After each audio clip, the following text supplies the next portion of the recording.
Hi guys! In this video we're going to look at how we can combine animations using animation layers. We'll have one layer that transitions from idle to walking. Then we'll have another layer that adds a wave animation, allowing the character to wave when idle or walking.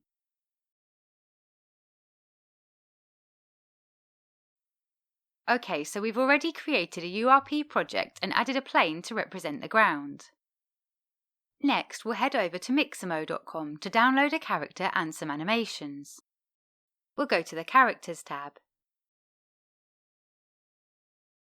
Then we'll select a character to download.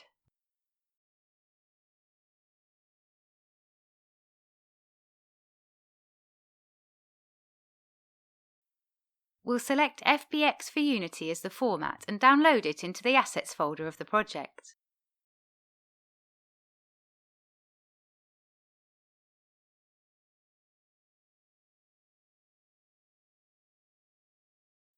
Then we'll go to the Animations tab. We'll search for an idle animation. We'll select this one and download it. We need to select Without Skin to download the animation without the character model.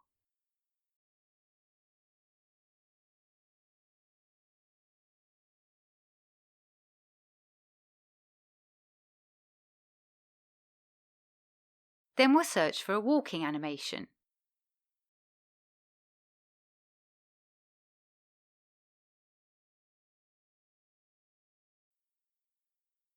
We'll select this one. We'll tick this checkbox so that the animation just walks in place. Then we'll download it.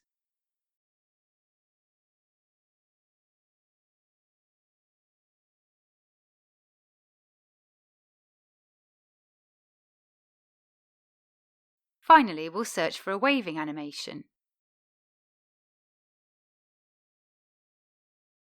We'll select this one. We'll reduce the energy and the overdrive to slow the animation down a bit. Then we'll download it.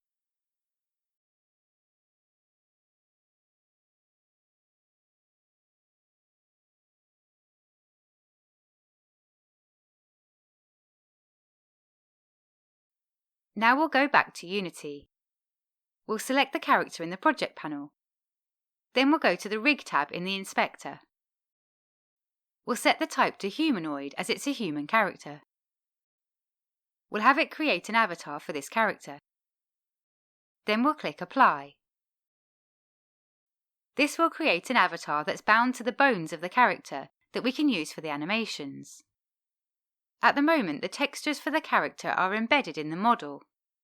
We'll go to the Materials tab and click this button to extract them. We'll create a new folder called Textures. Then we'll click Select Folder to extract the textures. When prompted, we'll select Fix Now to fix the normal map. Next, we'll select the idle animation in the project panel. We'll go to the Rig tab and set this one to humanoid as well. For the avatar, we'll select Copy from Other Avatar. Then for the source, we'll select the avatar we created for the character. This means that the animation will animate the avatar bound to the bones rather than the bones directly. We'll click Apply and then go to the Animation tab. We want the animation to loop, so we'll tick Loop Time and Loop Pose. Then we'll click Apply. Now we need to do the same for the other two animations. We'll do the waving animation first. We'll set it to humanoid and set the avatar.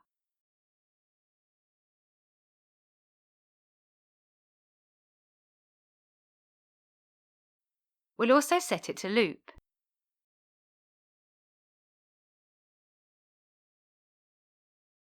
Then we'll do the same for the walking animation.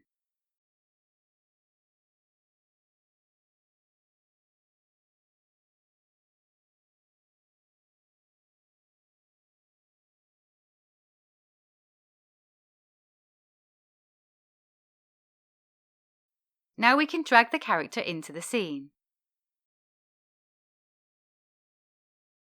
Next, we'll add some animations to the character. We'll expand the idle animation asset. The actual animation is this triangle icon. We'll drag this onto the character in the hierarchy. If we look in the inspector, we can see that an Animator component has been added. We'll turn off root motion as we don't want the animation to drive any movement. Then we'll double-click on the Animator controller to open it. We now have a single layer animator with a single state. This is saying that when the game starts, it will play the idle animation. Let's press play to try this out. Now the character is standing in an idle pose. Next, we'll look at how to make them wave. Let's stop the game and switch back to the Animator tab. We want to put the wave animation on its own layer, so we'll click this button to add a new layer. We'll name this Wave Layer. Then we'll drag the wave animation into this layer. Now we have one layer playing the idle animation and one playing the wave animation. If we click the cog icon on the wave layer, we can see this weight slider. This determines how much of the wave layer will be applied. Let's press play to see how this works. We'll drag the Animator tab into its own window.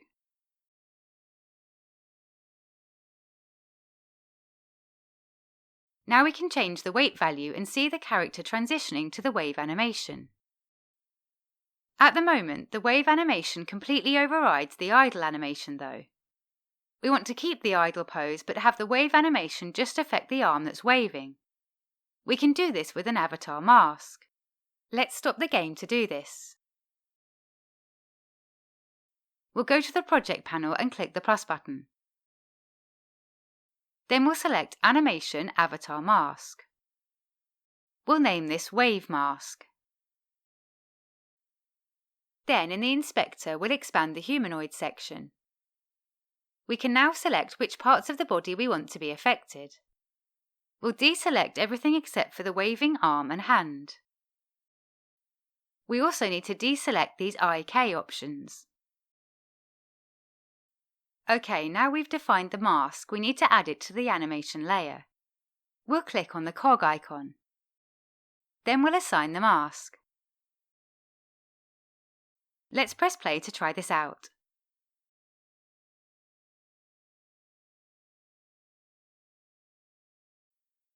Now when we change the weight, only the right arm is affected.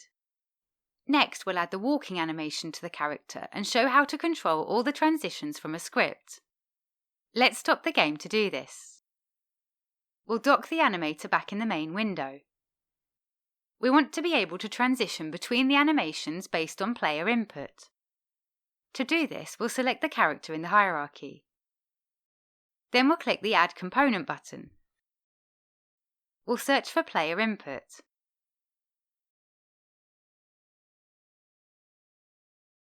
This component will notify us when there is certain input from the player. It has some predefined inputs that we need to modify slightly. We'll double-click the actions to open them. If we expand the Move action, we can see that it's bound to the WASD keys.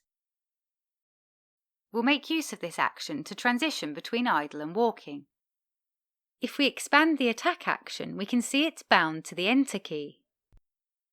We'll repurpose this to trigger the wave. Let's right-click the action and rename it Wave. By default, it will only tell us when the button is pressed, not when it's released. To be notified of both, we'll click this button to add an interaction. We'll select Press. Then, for the trigger behaviour, we'll select Press and Release. That's all the changes we need to make to the input actions. Let's close the window and click Save when prompted. Next, we need to add the walking animation to the animator. We'll navigate to the base layer. Then we'll drag the walking animation in from the project panel to add it as a new animation state. The final thing to do is add a script to trigger the animation transitions based on the player input. We'll select the player in the hierarchy. Then we'll click the Add Component button. We'll type Player Controller. We'll click New Script, Create and Add to create and assign the script. Then we'll double-click the script to open it in the editor.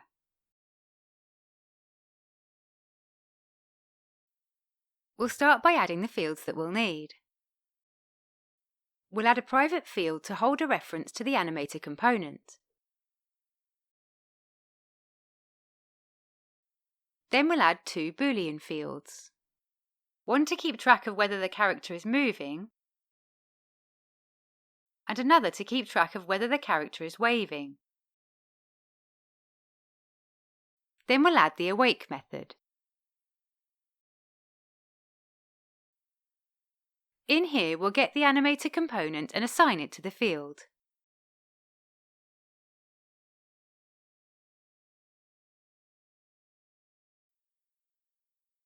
Next, we need to know when the input to trigger the character waving occurs. We called the input action wave, so we can create a private method called onWave to listen for it being triggered.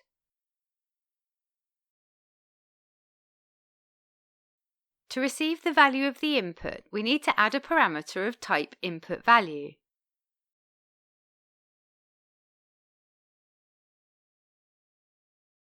Inside the method, we want to check if the button has been pressed rather than released. We can do this by checking the isPressed property of the input value.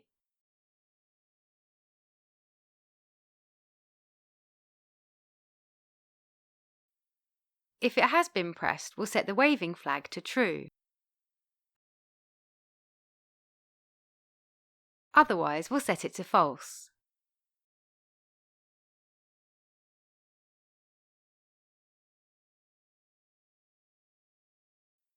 Now, in the update method, we'll set the layer weight based on whether the character should be waving or not. First of all, we'll get the current weight of the wave layer from the animator.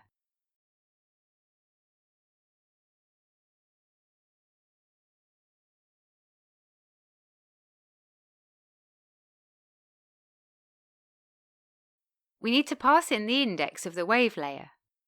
The base layer will be index 0, and the wave layer will be index 1, so we'll pass in 1. Next, we'll calculate the target weight of the layer.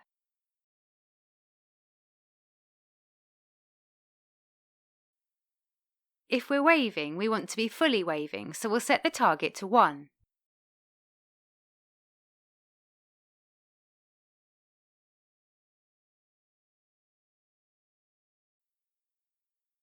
If we're not waving, we want the wave layer to have a weight of 0.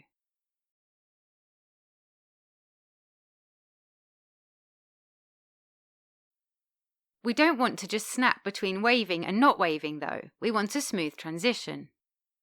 To do this, we'll use the mathFMoveTowards method to move from the current weight to the target weight over time.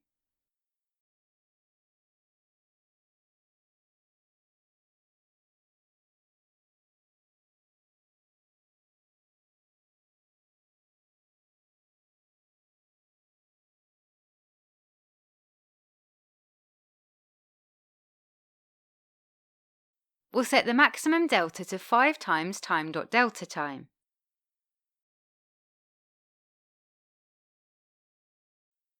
This means it could go from 0 to 5 in 1 second, so it will go from 0 to 1 in 1/5 of a second. Now we've calculated the desired weight, we need to set it on the animator.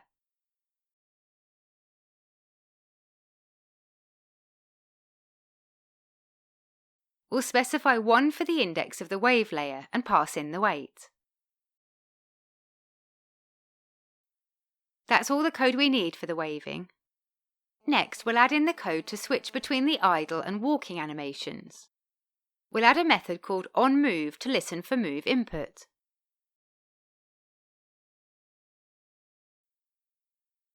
Unity may automatically create a method called onAnimatorMove. If it does, you can just rename it.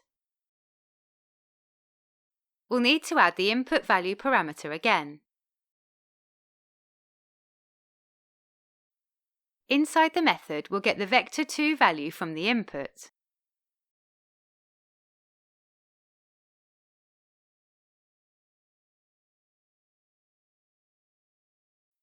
We want to go from idle to walking if there is some movement input.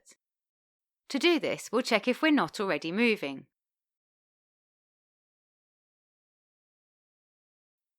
We'll also check that the movement input vector has a value.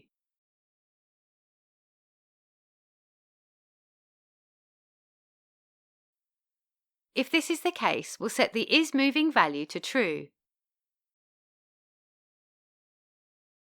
We'll also tell the animator to start the walking animation. We can do this using the crossfade in fixed time method. We need to provide the name of the animator state we want to transition to. We'll say that we want the transition to take 0.2 seconds. And we'll specify that we want this transition to happen on the base layer. Then we need to do the same for walking back to idle. We'll check if the character is currently moving.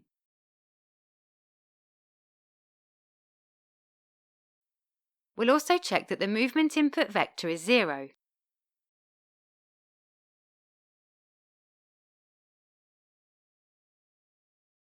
If this is the case, we'll set the isMoving value back to false.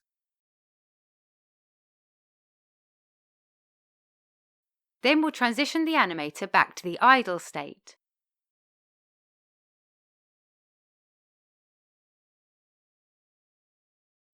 Note that the state name needs to match the name in the animator exactly. In our case, the idle state is called standing idle.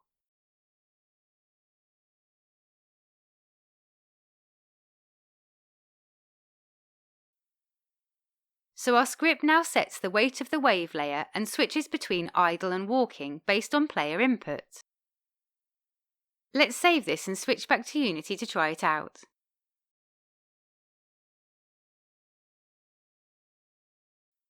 Now when we press the Enter key, the character waves. When we release the key, they stop. We can also press the W key to trigger the walking.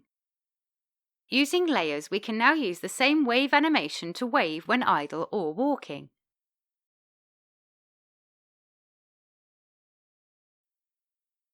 Okay, that covers everything for this video. If you found it useful, then check out our video on using layers to change animations based on player damage. If you know of any other interesting ways of using animation layers, let us know in the comments. A big thank you to all our patrons, we really appreciate you helping to support the channel. If you'd like to help and also get access to the source code, you can find details in the description. Thanks guys!